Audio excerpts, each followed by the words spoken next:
tema de hoje é sobre neurociência e fé. Neurociência e fé. Olha que interessante. Será que é possível criar um paralelo sobre neurociência e fé? O que vocês acham? É possível? Nós temos um paralelo entre neurociência e fé. Olá, Nixon. Bom dia, seja bem-vindo. Bom dia, Luiz. Bom dia, pessoal. Tudo bem aí? Tudo certo, Luiz. Excelente. Pessoal, quero apresentar então o Nixon, tá? É um dos nossos mentorados, uma pessoa extremamente inteligente, capacitada aí, que trabalha também ajudando pessoas dentro da área da fé, da neurociência também, né? Então, Nixon, acho que é melhor você se apresentar um pouco. Por favor, fale de você que é melhor. Bom dia. Então, eu venho já de um trabalho espiritual, onde eu trabalhava com um público mais espiritualizado, falando de crenças, de fé, de como utilizar essas ferramentas para a gente conquistar todos os nossos desejos. E a fé sempre é um fator muito importante para que a gente tenha realmente a realização dos nossos sonhos. Por isso eu achei bastante interessante esse assunto que a gente vai falar sobre a neurociência atrelada com a fé. Exatamente. Então, obrigado mais uma vez, Nixon, pela presença. Obrigado a todos que estão aqui. Se você acha que alguma pessoa pode ser ajudada, compartilhe com outras pessoas essa live. Nós estamos ao vivo pelo Facebook, LinkedIn, YouTube e Instagram, tá bom? Então, obrigado mais uma vez. Olha, gostei muito do que você falou, Nixon. Excelente o que você falou, né? Você falou sobre, assim, a fé, né? Você falando sobre como conquistar as coisas pela fé, não é? Então, é interessante isso, sabe? Porque hoje, como nós vamos falar de neurociência e fé, eu já vou fazer um adendo explicando um pouquinho mais o que é neurociência e, em contrapartida, a diferença para a fé. Mas o que você falou faz muito sentido, porque hoje, de um modo geral, as pessoas acabam talvez espiritualizando tanto, mas tanto a coisa, que acabam ficando inertes e passivas, tá? E eu vou te falar uma coisa para você.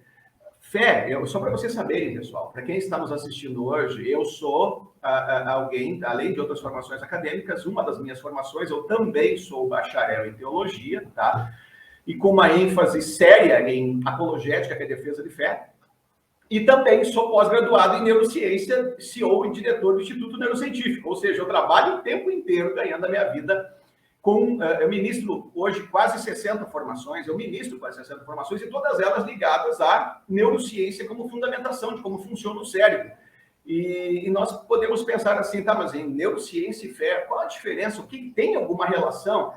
Olha, eu vou falar uma coisa, Nixon. A verdadeira ciência, a verdadeira neurociência, ela não é antagônica à verdadeira fé. Agora, o que às vezes tem conflito? Conflito tem as pseudos, né? As pseudociência com as pseudo-compreensões teológicas, aí tem conflito. Agora, se nós entendermos que elas não são antagônicas, que são, digamos assim, sobre o mundo que nos cerca, são outras formas de compreender o mundo que nos cerca, nós entendemos que uma complementa a outra, tá?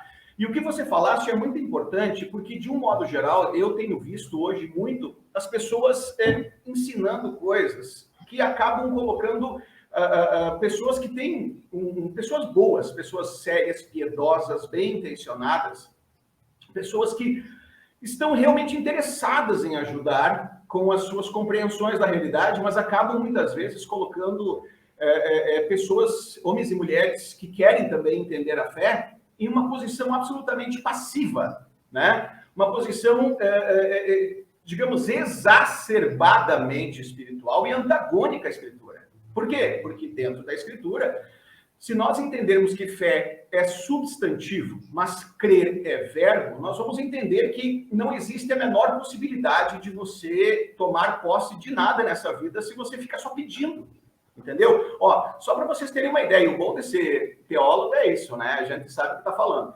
Então, só para vocês terem uma ideia, em toda a Escritura, em toda a história da humanidade que foi relatada nas Escrituras, em todas as histórias das Escrituras, em tudo aquilo que está relatado lá, você só vai encontrar uma única passagem, em que Deus falou, dessa vez deixa que vocês não vão ter que lutar. Uma, tá? Que foi uma afronta direta ao próprio Deus, certo? Os filisteus afrontaram diretamente o próprio Deus e começaram a falar mal do Deus de Israel. Foi somente nessa situação que o próprio Deus falou, não, deixa que essa é comigo. E daí ele mandou um anjo, acabou com 180 mil filisteus no tempo da lei, era outro tempo. Agora nós estamos no tempo da graça. Então, Nixon, foi uma única vez. Fora isso, em toda a Escritura, você sempre vai ver Deus colocando nós dentro das possibilidades, né? Então, se nós pegarmos Josué, tem bom ânimo, ser forte e corajoso, que eu vou ser contigo, né? Não diz exatamente isso que eu vou falar agora, não diz na Escritura. Você não vai encontrar esforça-te que eu te ajudarei na Escritura. Mas ela, em outras palavras, ela está em toda a Bíblia. Ela está em toda a Bíblia. Ou seja, essa expressão não está diretamente lá, mas ela faz total sentido. Ou seja, mais uma vez, fé é substantivo, mas crer é verbo. E verbo é ação. Ou seja, esses dias um dos nossos mentorados ali, o José, falou muito bem. O José trabalha com pessoas com questão de depressão também, né? E militares, e ele é militar e ele é capelão. E ele falou muito bem. Nós agimos, digamos, a fé nós colocamos em ação porque Deus é o chão. Os passos, quando nós damos, ele que solidifica esses passos. Então, essa ideia que se ensina hoje, infelizmente, Nixon, em muitos locais, o evangelho que está sendo ensinado é um evangelho mendigo. Um evangelho mendigo. Por quê que é um evangelho mendigo? É um evangelho do pede-pede, entendeu? Veja bem, vamos lá. Primeiro, não há nada de errado em pedir. Nada de errado em pedir. Não há nem problema em você pedir a Deus. Deus é Pai.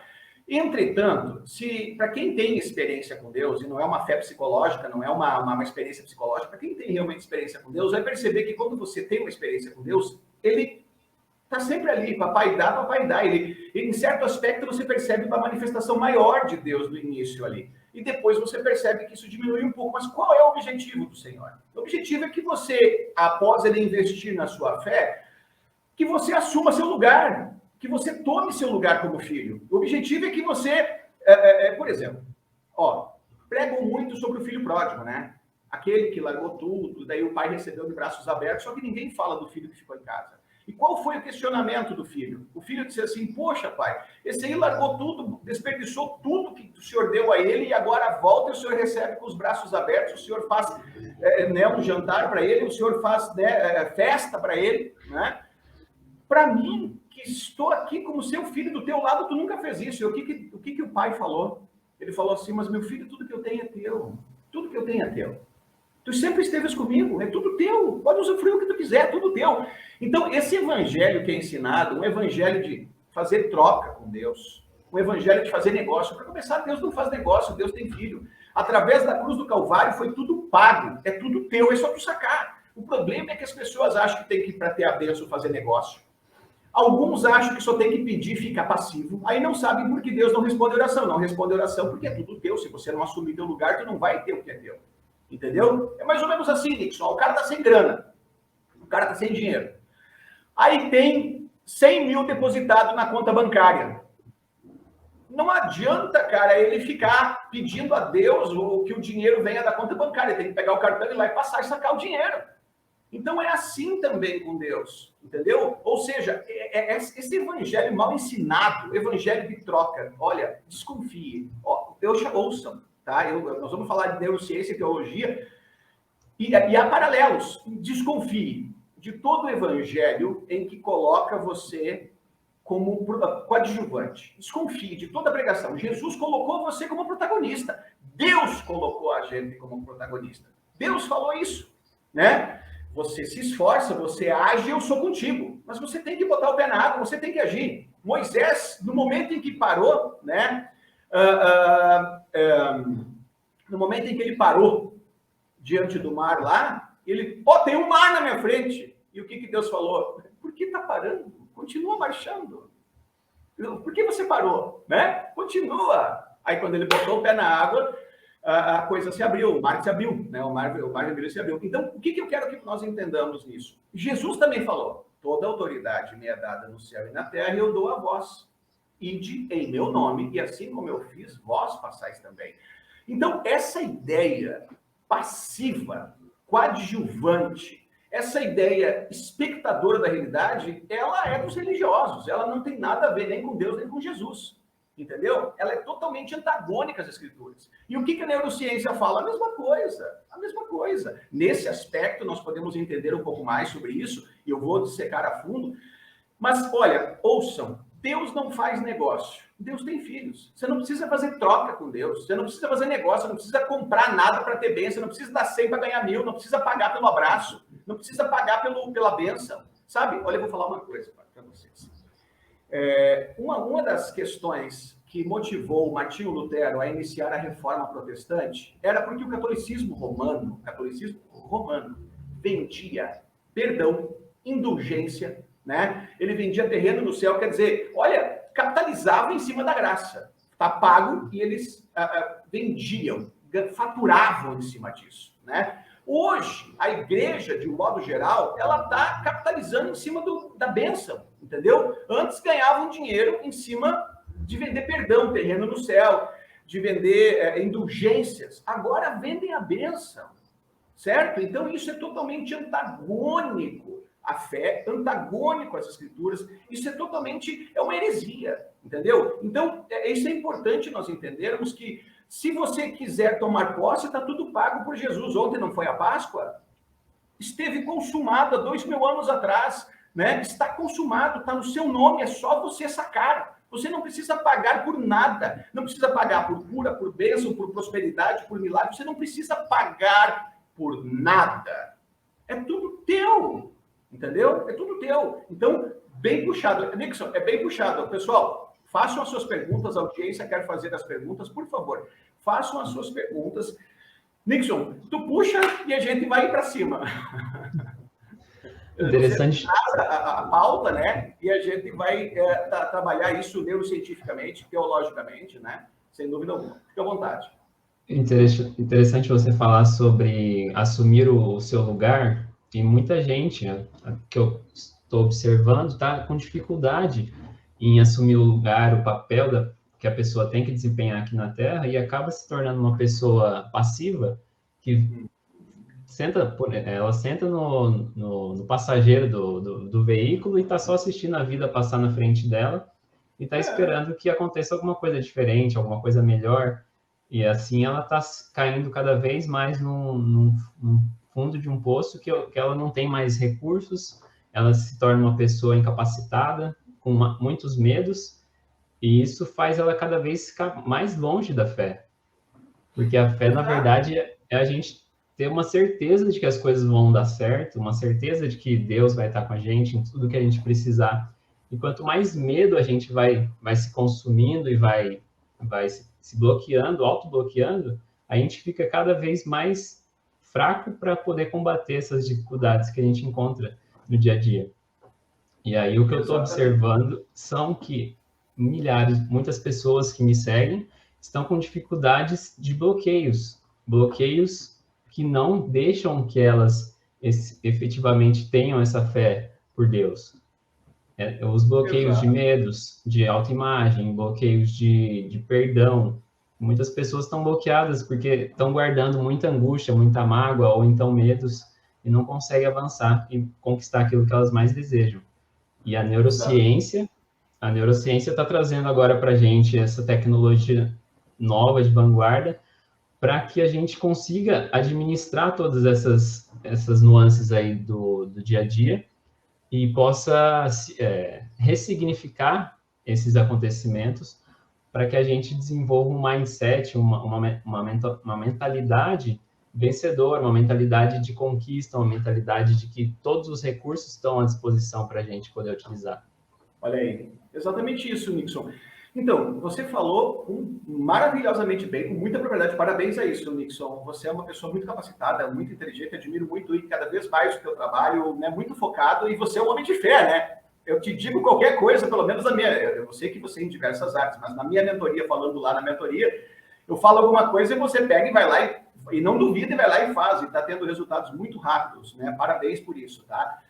Então, assim, exatamente isso. Vamos, então, para o pessoal que está aqui agora, deixa eu fazer um paralelo do que trata cada um deles, tá? A neurociência, tá? Ela trata, então, ela estuda o sistema nervoso central, a organização da anatomia cerebral e os processos de aprendizagem e cognição, principalmente focando nas trilhas neurais e no cérebro. E ele possui exatamente isso, como elemento de estudo, o cérebro, a medula espinhal e os nervos periféricos, tá? A neurociência, ela trata, então, assim, ó, eu, por exemplo, aqui como teólogo, e também um profissional da área de neurociência, eu creio, sem dúvida alguma, na tricotomia. O que é tricotomia? Nós somos alma, corpo e espírito. Então, a neurociência, ela trata do quê? Do hardware, né? E a teologia, ela trata do quê? Do espírito. Digamos assim, se eu for analisar, o espírito e a mente, os dois, seriam como se fosse, na verdade, assim, teologicamente falando, o cérebro, ele é o hardware, mas o software é a mente, tá? E olha que interessante, a mente, ela é virtual. Tanto é que você pode ir para o futuro, que não aconteceu ainda, ficar ansioso, ou ficar sendo furtado pelo futuro, pode ficar no passado, que já aconteceu, quer dizer, nas memórias, ou nas construções que você chama de memórias, que nem sempre são fidedignas, o cérebro é pretensioso. Então, o cérebro é o hardware e a mente é o software. E, em certo aspecto, eu posso dizer que o espírito, né, ele não é um virtual. A mente é virtual. O espírito, ele não é virtual. Sim, ele tem matéria, só que não na nossa dimensão, não nas nossas 3 dimensões. Quais são as nossas... O mundo que nós vivemos, ele é tridimensional. Largura, altura e profundidade, tá? O nosso mundo é tridimensional. O espírito tem matéria? Tem, mas não dentro dessas 3 dimensões. Só para vocês terem uma ideia. Deus não é espírito, né? Nós sabemos que Deus é espírito. Em Hebreus, diz que todas as coisas, Hebreus, acho que é 11:1, fala sobre a fé. Em Hebreus, dentro do capítulo 11, acho que é 11:3, se eu não me engano, diz assim, ó, todas as coisas que nós vemos, todo mundo que você vê, ele veio à existência por meio de uma intervenção direta do que nós não vemos. Ou seja, Deus é todo-poderoso, Deus tem todo o poder, ele é onisciente, onipresente, onipotente, e ele trouxe à existência um mundo através de uma intervenção direta. E Deus não tem carne, Deus é espírito. Nós só vimos Deus em carne através de Jesus, quando ele se manifestou entre nós.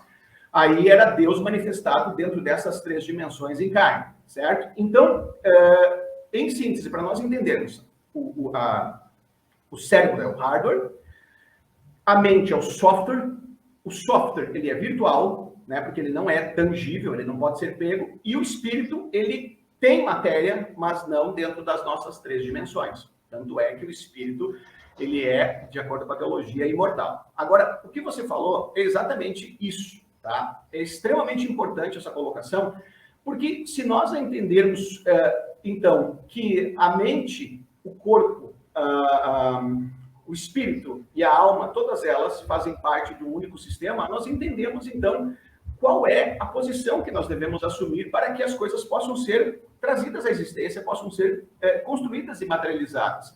Olha, só para vocês entenderem, aquilo que tu falaste antes, Nixon, né? A mente humana, ela constrói a realidade a partir das suas interpretações e ela se retroalimenta. Só que o que acontece? Ela é pretensiosa, ou seja, quando as pessoas dão foco no lugar errado, olha, por exemplo, o Provérbios 23:7 diz assim, ó, conforme o homem imagina no seu coração, assim não é. Conforme ele imagina, assim é a sua vida, certo? Só que a mente é extremamente pretensiosa. Se você não sabe pensar, o que acontece? Você acaba olhando para o lugar errado. Ou seja, simplificando uma série de processos complexos, a grosso modo, pensar é fazer e responder perguntas, tá? Mas tudo bem, as pessoas que sabem pensar, elas sabem fazer e responder perguntas? Sim. E as que não sabem pensar também fazem e respondem perguntas. Por exemplo, quando a pessoa diz assim, o que tem de errado comigo? Por que a minha vida não anda? Por que a minha vida é assim? Isso são perguntas. O problema é que elas estão dirigindo na direção absolutamente oposta, contrária. Ou seja, elas estão dirigindo na direção do estado sem recursos.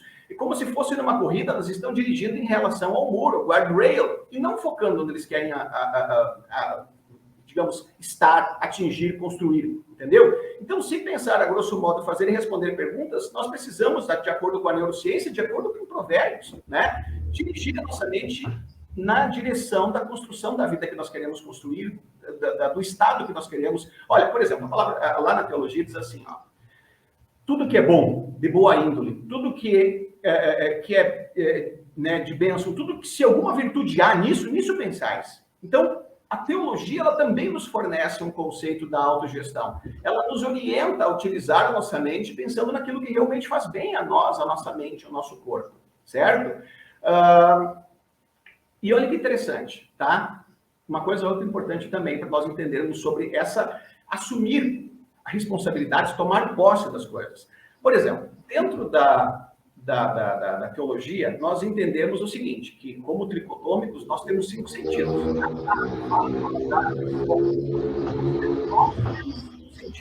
Em Hebreus 11:1 diz assim, que Deus quer que nós tenhamos fé, e fé é certeza absoluta, sem duvidar por um só instante daquilo que nós não vemos, né? Ou seja, o que é fé? Em Hebreus 11:1 diz, fé é a certeza daquilo que se espera, é a convicção daquilo que nós não vemos. Ou seja, ele quer que nós tenhamos certeza e convicção do que nós não vemos. Agora, deixa eu fazer uma pergunta para você e para toda a audiência. Não seria demasiadamente, uma exigência demasiada de Deus, se ele obrigasse a gente a ter certeza absoluta daquilo que nós não vemos por esses 5 sentidos? Tato, olfato, paladar, visão, audição, né? Não seria sinestesia, ou seja, ele quer que nós tenhamos certeza absoluta do que nós não vemos por esses 5 sentidos humanos. Não seria, digamos assim, pedir demais? O que você acha nisso?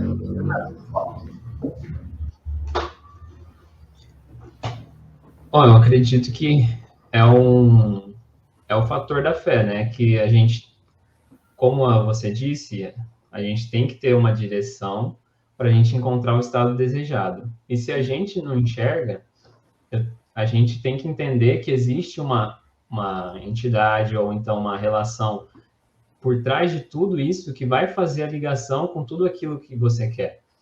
Porque se você não consegue enxergar com seus 5 sentidos que você tem à disposição, como que você vai dar um passo à frente se você está se prendendo, se você está com medo?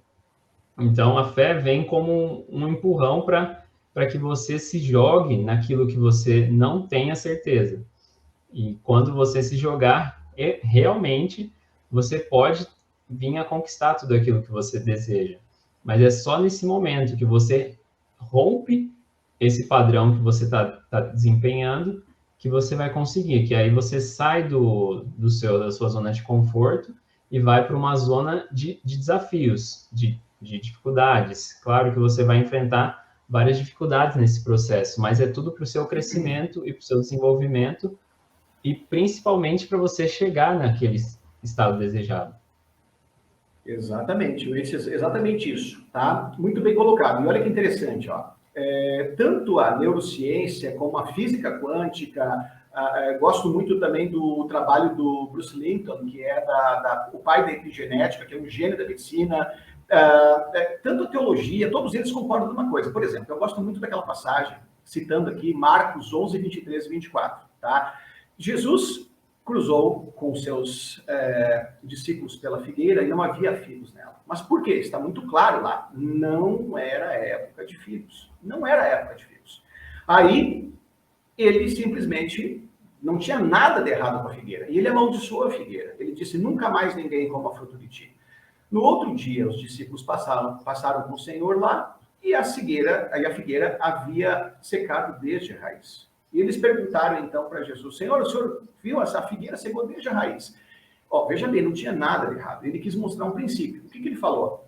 Tendes fé em Deus? Porque, em verdade, vos digo que se você disser esse monte, é um problema, a situação, a circunstância, sai daqui e joga para lá e não duvidar em seu coração, mas crer, assim será feito. Olha só que interessante. Ele fez questão de frisar isso. Não duvidar em seu coração. Hoje, a física moderna, ela também, o trabalho do PhD genial também, que é o Greg Braden, ele fala sobre a construção da realidade, da intervenção na realidade se dando a partir do coração. Né? Se nós pegarmos também a teologia, está aqui, o coração. Jesus mostrando a relevância de você não duvidar em seu coração. Quando você une, olha que interessante, razão com sentimento, você constrói razão com emoção, você constrói o sentimento. E quando você coloca no seu coração como se aquilo já fosse realidade, a realidade ela é construída. A neurociência apoia isso, a neurolinguística também. Nós aprendemos as âncoras, não é, Nixon? Nós não estudamos as âncoras. Nós não estudamos sobre a alteração da plasticidade neural através das construções das âncoras. Então, a neurociência, a neurolinguística, a física quântica, a epigenética, a teologia, todos eles apoiam isso, a construção da realidade a partir disso. Nós usamos até uma metáfora interessante ali na chamada para a live, né? Que, por exemplo, é interessante, porque nós precisamos entender que uma coisa complementa a outra. Olha só que interessante.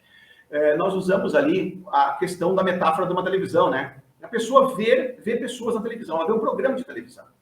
E, de repente, ela desliga essa televisão.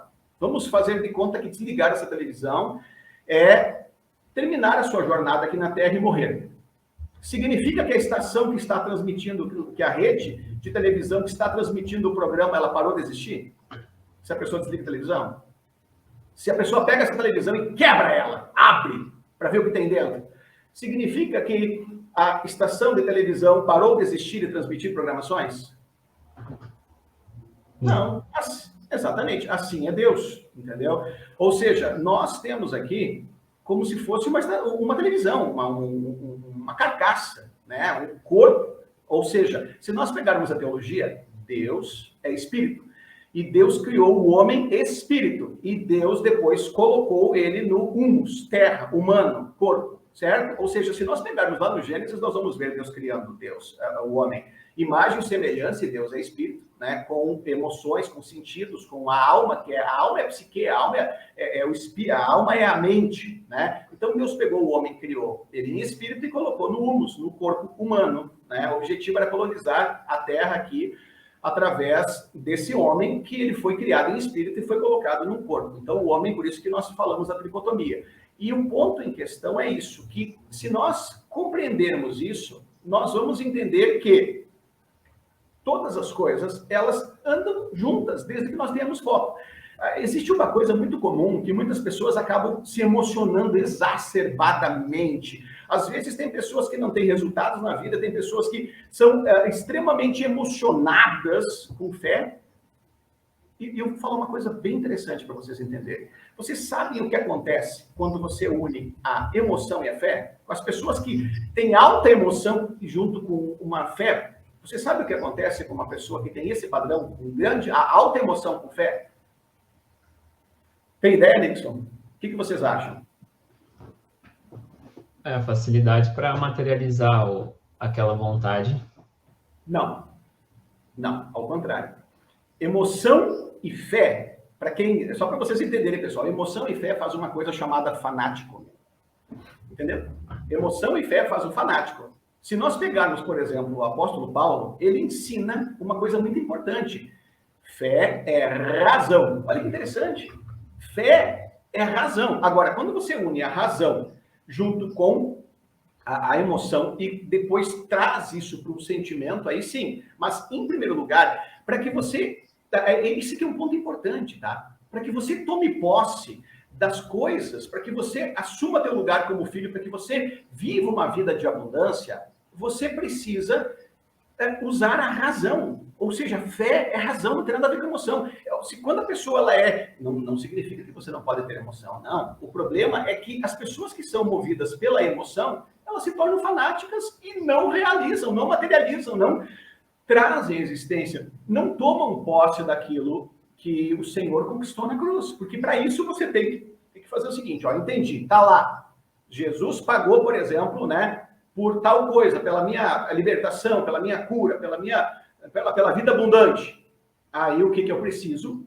Eu preciso, então, entender que isso é para mim e agir, dar passos de fé sobre isso. Isso é razão. Eu não dependo de cócegas na alma. Eu não dependo de me emocionar. Eu não dependo de sentir grandes coisas. Veja bem, é bem verdade que em alguns momentos nós podemos ter experiências lindas de sentir coisas maravilhosas. Mas nós não precisamos depender disso para tomar posse. Nós precisamos racionalmente entender. Tá lá no meu nome, por exemplo, parece loucura, mas é igual. Você vai no caixa, você tem uma conta corrente, você vai no caixa, você não depende de sentir no coração a presença para passar o cartão e sacar R$100. Entendeu? Você depende de chegar lá e passar o cartão. É só usar o cérebro, chegar lá, digitar 100 e passar o cartão. Cara, pode parecer loucura, Nixon. Com Deus é a mesma coisa. Você não depende de cócegas na alma. Você depende simplesmente de entender que tá pago, vai lá e saca. É isso. Você não depende disso. Entendeu? Então, emoção e fé faz o fanático. E é por isso que tem muita gente aí cheia de emoção. E olha, volta e meia tem umas modinhas assim que pegam, né? E no final das contas, as pessoas têm uma vida derrotada, porque elas têm uma forma completamente passiva. Professor, podem fazer as perguntas, eu estou aqui para ajudar vocês a responder. O Bernardo Barbosa, obrigado pela pergunta lá no YouTube. O Bernardo perguntou assim, ó, poderia falar um pouco sobre neurociência e renovação da mente? Exatamente isso, ó, bem colocado. Eu vou falar sobre isso, Bernardo. Então, olha só. Jesus, quando ele esteve aqui, e ele iniciou o seu ministério, veja bem, após João Batista o batizá-lo, ele poderia simplesmente ter sido batizado às 9 da manhã e 3 horas da tarde ir para a cruz e beleza, já paguei o preço pelos pecados, agora eu vou para casa, chega disso aí, né? Mas ele passou 3 anos e meio ensinando. Tá? O Bernardo citou Romanos 12:2 na renovação da mente. Então, se você quer experienciar vida abundante, se você quer experienciar qualidade de vida, Jesus passou 3 anos e meio, por quê? Porque pagar o preço na cruz era fácil, mas ele passou 3 anos e meio ensinando, porque o problema do homem era ideias, crenças e valores. É importante entendermos isso, que, veja bem, essas coisas que são ensinadas por aí, a maior parte são muitas bobagens. Por quê?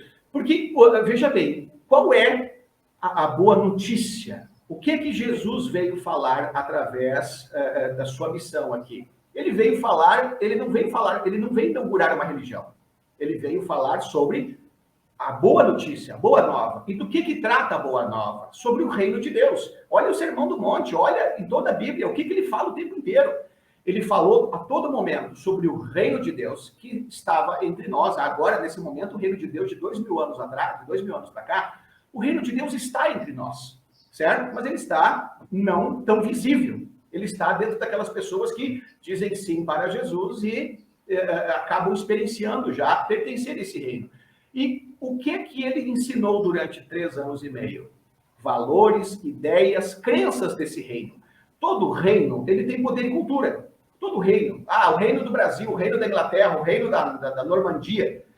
Poder e cultura. E o reino de Deus tem o quê? Poder e cultura. Entendeu? O reino de Deus é exatamente a mesma coisa. O reino de Deus é poder para colocar as pessoas em liberdade, curar, restaurar, transformar vidas, mas ele tem também o seguinte, se você quer experienciar a vida abundante, não é só com poder.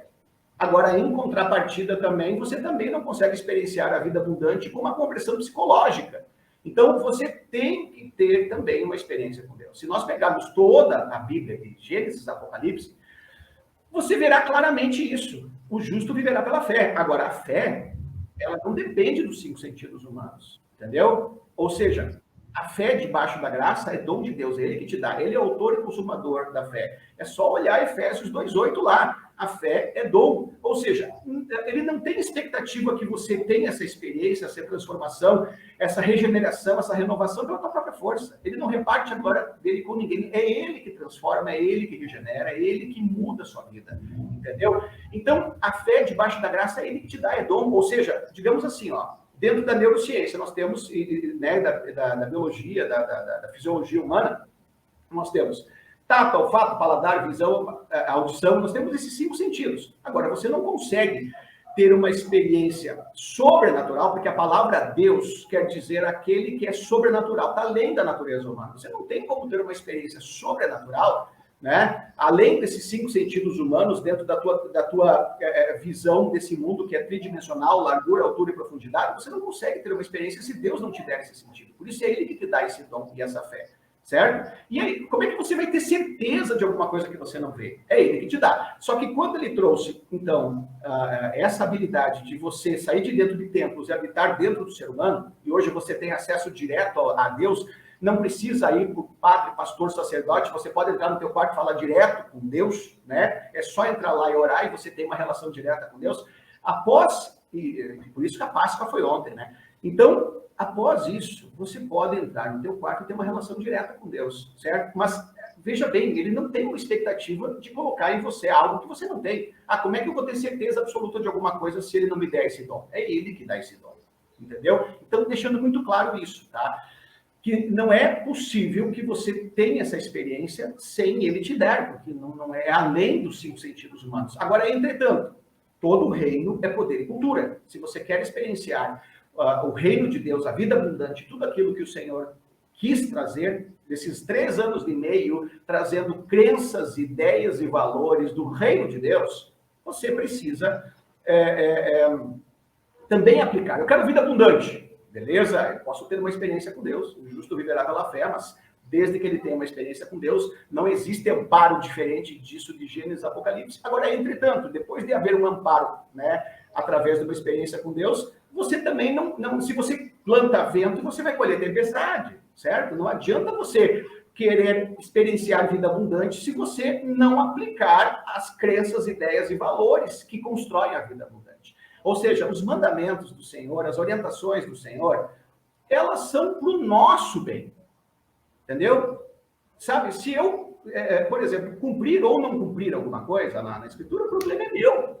As consequências são minhas. São para o nosso bem. É por isso que ele passou 3 anos e meio ensinando, para trazer ideias, crenças e valores. A cultura, eu diria o seguinte, a cultura do reino de Deus. Ele passou 3 anos e meio ensinando para que vocês compreendessem a cultura do reino de Deus. Entendeu? Então, é isso. Agora, por exemplo, neurocientificamente falando, tá? Neurocientificamente falando, nós também compreendemos exatamente isso.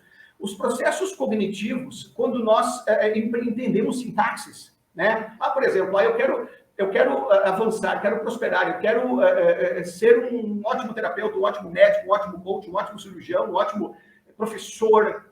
Qualquer tipo de excelência, ela possui uma sintaxe. Ela possui uma sequência, ou seja, por exemplo, para vocês entenderem, a pessoa faz um bolo de chocolate extraordinário, né?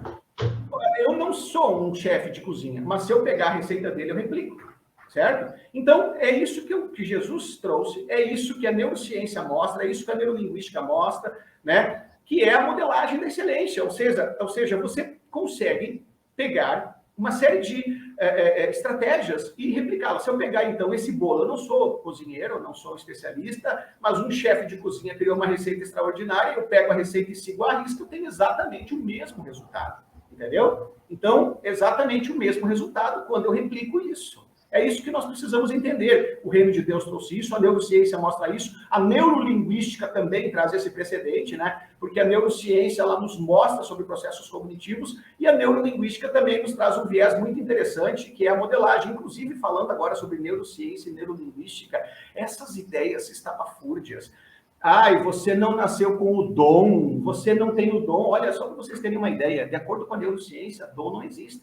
Existe você, a menos que você tenha impedimento físico. Por exemplo, o cara tem uma performance física, Usain Bolt, maior velocista do mundo. Aí o cara diz assim, o negócio é o seguinte, eu achei lindo esse negócio de ser velocista e eu vou fazer igual. O cara tem 50 anos e diz, vou correr até me tornar melhor que o Usain Bolt. Cara, fala bem a verdade. Pelo certo, o teu corpo não vai conseguir, cara. Por quê? Porque o Usain Bolt já está se aposentando porque começou a ficar velho e não consegue ter aquela performance que ele tinha antes. Ou seja, em síntese, a menos que você tenha um impedimento físico, toda e qualquer performance, toda e qualquer maestria possui uma modelagem, possui uma sintaxe, uma estratégia, uma receita e pode ser replicada. Entendeu? Então, essas ideias de dom, de não sei o quê, né? Não, esses dias eu vi uma, e é comum eu ouvir, de homens e mulheres de Deus dizendo assim, eu fiquei sabendo lá na nossa igreja que a prosperidade não é que todo mundo que Deus quer que fique rico, próspero. Olha, volto a dizer, tá? Para você fazer um bolo de chocolate extraordinário, pego por um chefe de renome, para você fazer um bolo de chocolate maravilhoso, de um chefe de renome, não é para todo mundo, esse dom aí é só para alguns, você não pode ter acesso a essa receita de bolo. Não faz sentido, né, Nixon? Então, prosperidade, terapia, coaching, ser gênio em alguma coisa, cara, é uma sintaxe, é uma receita. Se você copiar, você cola. Não depende de espiritualizar, cara. Não depende de fazer. Por que vocês têm essas crenças limitantes estapafúrdias? É porque ficam fazendo negócio com Deus, achando que tem que dar 100 para tirar 1000 e fazendo negócio com Deus, e Deus não faz negócio, você é filho e tem direito a tudo que está lá. Aí o que acontece? A tua vida não muda e você não sabe nem o porquê. É simples, meu filho e minha filha, porque você não assumiu o teu lugar, entendeu? Neurocientificamente, neurolinguística, física quântica, teologia, o que tu quiser. Se você não tiver foco, planejamento e ação, não vai sair do chão. Pode falar, Nixon. Me empolguei. Eu achei bem interessante o que você está falando, Luiz, e tem muito a ver com uma questão que eu estou recebendo bastante aqui no meu perfil, que é referente à oração, aos pedidos, a rezar, e você não ter efetivamente um resultado. A pessoa ela acaba gerando uma ansiedade muito grande, porque ela não consegue conquistar aquilo, mas ela fica no mesmo estado sempre que ela tenta fazer alguma coisa. Eu acredito que elas estão chegando nesse estado por dois motivos. Ou ela está fazendo a mesma coisa e está esperando resultados diferentes, ou então ela não está fazendo aquela coisa com uma efetividade por um período muito longo. Então ela faz um pouquinho, espera já um super resultado, só que aquilo já deixa ela frustrada, porque não traz um resultado que ela gostaria. E eu acredito que a fé ela está bem ligada com essa certeza de que se você permanecer fazendo o que é certo, e claro, no percurso você vai ajustando, vai melhorando, vai se adaptando, e aí sim você vai conseguir conquistar o que você quer. E aí o que eu estou observando é isso, as pessoas com um estado de coadjuvantes esperando que a vida tome uma solução. Exatamente isso, Nixon. Ó, quer ver uma coisa? É exatamente isso. Então, o que você falou agora é exatamente a pergunta aqui, ó. Fala sério, casal. Eu não sei como é seu nome, mas está escrito aqui, ó. Fala sério, casal. Vou responder a sua pergunta. Olha o que diz aqui, ó. Acredito que... Olha só, vou te responder essa pergunta, tá? Acredito que a grande questão é saber como replicar algo que não é tangível. O que não falta é receita, que esse talvez seja o problema. Busco receita ali, aqui, ó. É bem simples. Veja bem, eu não sei seu nome, se quiser deixar seu nome aqui, tá? Tá escrito aqui, fala sério, casal, tá? Ó, é bem simples. Para você entender, eu não tenho que criar receita nenhuma. Você está falando com um cara que é da área, eu sou trader, o Nixon sabe disso. Eu tenho mais de 160 formações. Eu sou também bacharel em teologia e sou profissional da área de neurociência, quer dizer, e sou também trainer em coaching, PNL, quer dizer, volto a dizer, eu sei o que eu estou falando, tá? E sou diretor do instituto que trabalha performance, ministro quase 60 formações, sou criador de metodologias de vanguarda, e volto a dizer, isso tudo não é nada, porque eu também tenho a fundamentação teológica aí e 20 e poucos anos de experiência com Deus. Então, vou falar uma coisa muito séria para você entender, tá? Não tem que ter receita pronta. É simples, a receita é muito simples. Está lá, ó. Eu falei antes, Jesus falou, olha, você foi liberto através do meu sacrifício na cruz. Você foi curado e sarado. O que você tem que fazer? Bom, se ele falou isso é a verdade. Ou seja, Jesus não falou? Eu sou o caminho, a verdade e a vida. Eu sou a verdade, eu sou a realidade. Certo? Então, a verdade, a realidade é o que Jesus fala. Se você tiver a base da fé firme, qual é a base da fé firme? É você crer na Escritura em detrimento de qualquer circunstância. Então, por exemplo, tem um problema aqui na sua mão, por exemplo. Vou botar a minha mão aqui, ó. Tem um problema. Há um problema na mão, tá? As circunstâncias estão dizendo que tem um problema na mão aqui, tá? Aqui eu estou vendo um problema na minha mão. Só que o que Jesus falou? Você foi sarado. O que eu faço? Não, está escrito, eu fui sarado e por isso eu te digo, o problema saia daqui. Se você ordenar ao monte e não duvidar em seu coração, mas crer que se fará, assim será feito. Então, qual que é a questão? Tem um problema e você diz, ó, problema, eu digo fora para você, eu digo não, eu não te aceito em nome de Jesus. Acabou. Entendeu? Então, essa é a base da fé firme. Você crer na Bíblia em detrimento da circunstância. Está lá o problema, você diz, eu não te aceito, eu te ordeno fora, em nome de Jesus. Ou seja, a autoridade está em nome de Jesus. Quando Jesus falou assim, você ordenar a figueira, né? E não duvidar em seu coração, certo? Ordenar a figueira e não duvidar em seu coração. certo? Mas tá, agora, o que Jesus falou também? Fazei tudo em meu nome. Fazei tudo em meu nome. Então, você ordena e não duvida em seu coração e exercita a autoridade em nome de Jesus. Basicamente essa ideia. Entenderam? Então não tem receita diferente dessa. Tá pago, você vai lá e saca. Como é que você saca? Você rejeita aquilo, você não aceita. Ah, está escrito, onde eu colocar as minhas mãos prosperará e tudo que eu fizer serei bem sucedido. O que você faz? Você assume isso como se fosse uma realidade na sua vida e coloca aquilo no seu coração como se já tivesse acontecido e age. A receita é simples, entendeu? É isso, tá? É só sacar, tá no teu nome, você assume como se aquilo já fosse realidade, coloca aquilo no coração, foca e age. É simples, não tem muito mistério, entendeu? Ou seja, tá no teu nome, você saca. Como é que você saca? Você assume o seu lugar. É isso, você não precisa fazer troca, não precisa fazer negócio, não precisa comprar nada abençoado, ungido, mas não sei o quê. É tudo no teu nome. No passado, o catolicismo romano vendia perdão, vendia indulgência, vendia né, terreno no céu. Agora, hoje em dia, a igreja está vendendo a bênção. Cara, é o mesmo pecado. É roubar a glória de Deus. Tá pago e tá no teu nome. É só sacar. Tá pago e tá no teu nome. É só sacar. Entendeu? Pensar de acordo com a palavra é a verdade absoluta. Exatamente isso, Bernardo, lá no YouTube. Exatamente isso. Ficou claro? Não sei. Cláudio. Ficou claro aqui? A Cláudio, tá? Ficou claro, Cláudio? Entendeu agora? Pode perguntar. O que mais? Nós temos mais alguma pergunta? Luiz, eu acho interessante a gente abordar também quando que Deus atende a um pedido, quando que Deus ouve a oração, porque tem muita gente que pergunta sobre isso. Então, Deus ouve orações de duas formas. Primeiro, quando você pede alguma coisa que faça bem para você e faça sentido também para o objetivo dele e para o reino dele, tá? Primeiro, nesse sentido, tá? Então, quando Deus ouve orações é quando você pede de acordo com a vontade dele. Primeira questão. E a segunda, para Deus ouvir orações, porque, como eu falei, você precisa assumir teu lugar e ele já deixou tudo, ele vela pela sua palavra. Então, sabe o que é? Ele diz assim, eu velo pela minha palavra para que se cumpra, tá? Sabe o que é velar? É montar guarda, é ficar do lado.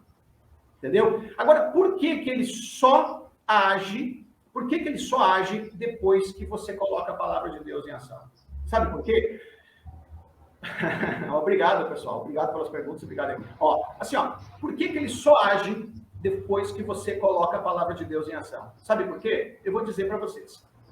Vocês sabem qual é o livro mais antigo da Bíblia?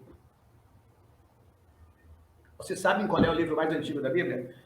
A Bíblia, ela não está em ordem cronológica. A Bíblia, ela não está em ordem cronológica. Portanto, o livro mais antigo, o primeiro livro que foi escrito, de acordo com a teologia, foi Jó. E Jó, se nós pegarmos o primeiro capítulo do livro de Jó, está escrito assim, estavam os filhos do verdadeiro Deus reunidos quando apareceu perante eles o pai dos derrotados, esse é grifo meu, tá? O Satanás. E daí Deus perguntou a Satanás, de onde vens? E ele disse, de percorrer a terra e andar sobre ela. Gênesis 1:6, estou citando para vocês.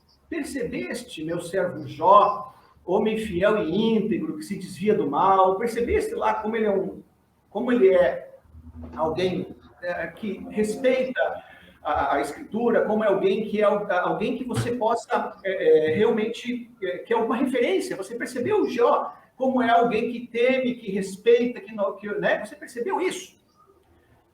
E daí, o que o pai dos derrotados falou? Ele falou assim, sim, mas tu comprou, falando nessa linguagem coloquial do dia de hoje, né?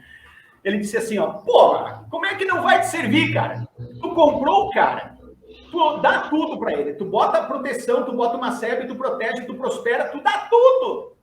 Cara, quem é que não vai te servir se tu compra o cara, meu? Então, a palavra de Deus nos mostra que fé é justiça.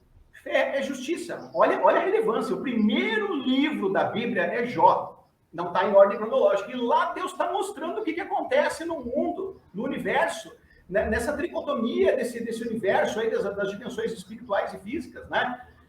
Ele está mostrando que, quando ele estava lá abençoando Jó, tinha um derrotado. que dizia assim, ó, mas também, tu protege o cara, tu faz tudo pro cara, como é que não vai te servir? Tu tá comprando o cara, entendeu? Então, o que nós precisamos entender? É por isso que Deus, ele é fé e a justiça. A nossa justiça pessoal é trapo de imundícia, ela foi feita por Jesus na cruz, certo? Mas fé é justiça, porque se nós pegarmos lá todos os heróis da fé, de Hebreus 11, todos os heróis da fé, eles foram justos porque eles creram. Fé é justiça. Então, Abraão creu e isso lhe foi imputado como justiça. Então, veja bem, o que é justiça diante de Deus? É você crer. Crer é verbo, ação, agir. Entendeu? Agora, por que tem que ser assim? Primeiro, por duas razões. Se Deus respondesse todas as tuas orações que você pedisse, ele não seria todo-poderoso, Criador dos céus e da terra, o Deus todo-poderoso. Ele seria teu mandalete, certo? Ele seria teu subordinado, ele seria teu empregado. Deus, quero isso, sim, senhor. Quer dizer, se Deus respondesse tudo, ele seria teu mandalete. Mas ele é pai. Ele é pai, certo? Mas se ele respondesse tudo, ele seria teu servo, não todo-poderoso. Tá? Mas ele é pai. Agora, em segundo lugar, ele tem prazer na tua prosperidade, ele tem prazer que você tenha vida abundante, ele tem prazer que você viva uma vida extraordinária. Ele tem prazer, é teu pai. Agora, para que haja justiça, para que isso seja tomado de maneira justa, sem ter o pai dos derrotados acusando, você precisa tomar posse. Entendeu? Você precisa assumir teu lugar, você precisa tomar posse. Entendeu o negócio, Nixon? Então, entendeu porque tudo tem que ser pela fé? Respondendo ao Cláudio ali também, que fez a pergunta, tudo tem que ser pela fé, porque fé é justiça. E ele vela pela sua palavra, ele fica montando guarda.